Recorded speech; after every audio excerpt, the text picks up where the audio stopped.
नमस्कार आप सभी लोगों को। मैं प्रमोद कौशल आप सभी का वेलकम करता हूं अपने YouTube प्लेटफॉर्म सर्वोदय इंस्टीट्यूट पर। बात करते हैं करंट अफेयर की। करंट अफेयर में हमारे इस प्लेटफॉर्म पर जनवरी से लेकर के अभी तक करंट अफेयर की कंटिन्यू क्लासेस पड़ी हुई है। जो विद्यार्थी किसी भी कंपटीशन की प्रिपरेशन कर रहे हो, रेलवे है या इसके अलावा मतलब एसएससी है, बैंकिंग है, करंट अफेयर तो कॉमन है, किसी भी एग्जाम के लिए हो वो जुड़ सकते हैं, पढ़ सकते हैं।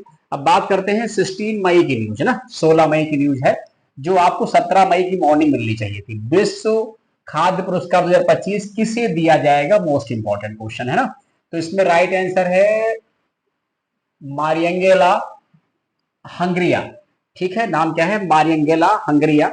ठीक है, ब्राजील की माइक्रोबायोलॉजिस्ट मारियंगेला हंगरिया को जैविक नाइट्रोजन फिक्सेशन पर उनके अद्भुत शोध के लिए ये सम्मान दिया जाएगा। ध्यान रखेंगे, हमारे यहाँ इस अवार्ड की शुरुआत जो है ये 1986 है।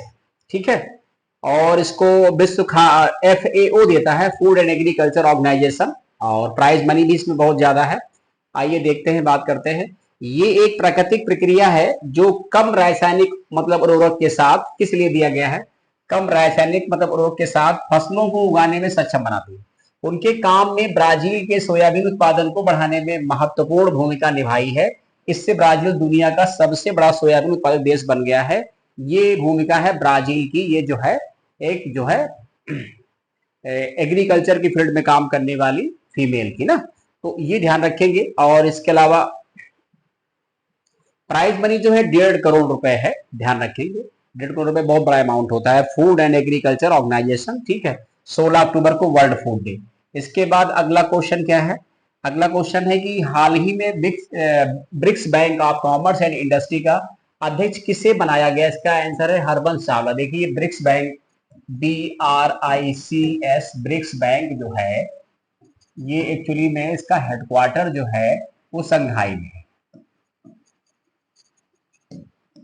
ठीक है, और ब्राजील, रसिया, इंडिया, चाइना, साउथ अफ्रीका जैसे 5 मुल्कों ने मिलकर के इसको डेवलप किया। इसको न्यू डेवलपमेंट बैंक भी कहते हैं। तो उसी के नए अध्यक्ष बनाए गए हरबंस चावला। हाल ही में किस खिलाड़ी को प्रादेशिक सेवा में मानद लेफ्टिनेंट कर्नल रैंक से सम्मानित किया गया है। उसका आंसर है नीरज चोपड़ा। ध्यान रखेंगे, ओलंपिक स्वर्ण पदक विजेता भाला फेंक खिलाड़ी नीरज चोपड़ा को भारत सरकार ने उनके उत्कृष्ट प्रदर्शन और राष्ट्रीय सेवा को मान्यता देते हुए प्रादेशिक सेवा में लेफ्टिनेंट कर्नल की उपाधि से सम्मानित किया है। कई बार देखा होगा महेंद्र सिंह धोनी वगैरह भी हो गए, वो लोग भी इस तरीके से रेस्पेक्टेड है। ठीक है, इसके अलावा पॉइंट अगला क्या है, ये क्वेश्चन मोस्ट इंपॉर्टेंट है। हाल ही में 7वें खेलो इंडिया यूथ गेम में कौन सा शीर्ष पर है। तो इसका आंसर महाराष्ट्र है, और ये अपने आप को कामयाब करके रखा है 7वें खेलो इंडिया यूथ गेम। ठीक है, तो इसमें नंबर 1 पे महाराष्ट्र है। महाराष्ट्र के पास कितने मेडल हैं, ये गोल्ड है, ये सिल्वर है, ये ब्रॉन्ज है। तो टोटल 158 है, 58 गोल्ड है, 47 सिल्वर है, 53 ब्रॉन्ज। जस्ट ऐसे ये कहानी हरियाणा की, राजस्थान की है। तो उद्घाटन व समारोह स्थल कहाँ हुआ था, पटना स्थित पाटलिपुत्र स्पोर्ट्स कॉम्प्लेक्स में। और इस बार बिहार ने इसका आयोजन किया था पहली बार।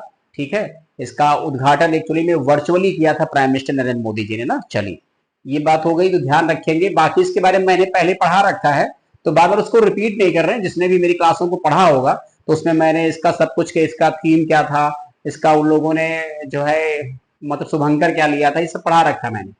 इसके बाद अगला क्वेश्चन हमारा क्या है, हाल ही में भारत समावेशी शिखर सम्मेलन 2025 का आयोजन कहाँ किया जाएगा। इसका आंसर नई दिल्ली। इसका आयोजन दिव्यांग जन सशक्तिकरण विभाग के द्वारा किया गया है। इसका उद्देश्य समावेशी विकास को बढ़ावा देना और दिव्यांग लोगों के लिए डिजिटल सामग्री सुलभ कराने के बारे में जागरूकता बढ़ाना इसका उद्देश्य है, ये ध्यान रखेंगे। अगला हमारा क्वेश्चन क्या है,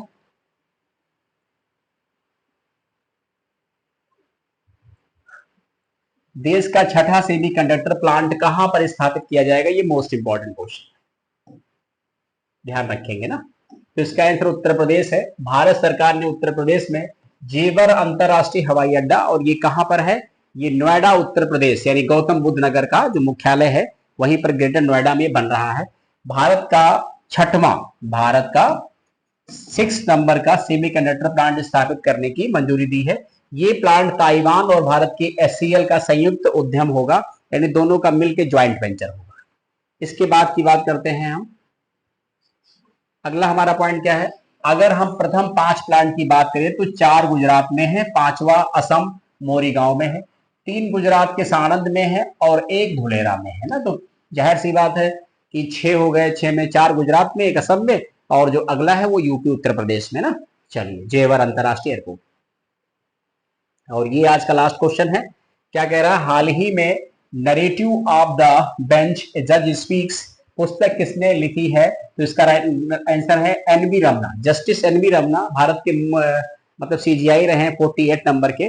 तो इस बात का ध्यान रखेंगे, बुक्स हम सारी आपको प्रोवाइड कर रहे हैं, इसमें कुछ बताना नहीं है, तो ये ध्यान रखेंगे, इन्होंने इसमें अपने पॉइंट्स दिए हैं, बताए हैं। तो ये आपका रहा जो है 16 मई की न्यूज, जो 17 मई मिलनी चाहिए थी ना। तो ये भी सेशन कंप्लीट होता है। इसके बाद एक वीडियो और अपलोड कर दिया जाए मॉर्निंग में, तो उससे भी आपका काम चल जाएगा ना। चलिए फिर पढ़ते रहिए, सभी लोग जुड़ते रहिए, जो आपके मित्र सहयोगी हैं उनको भी कोशिश करिए वो लोग भी हमारे प्लेटफॉर्म से जुड़ जाएं। जहां तक सपोर्ट रहता है वहां चीजें आसान हो जाती हैं। चलिए फिर, धन्यवाद आप सभी।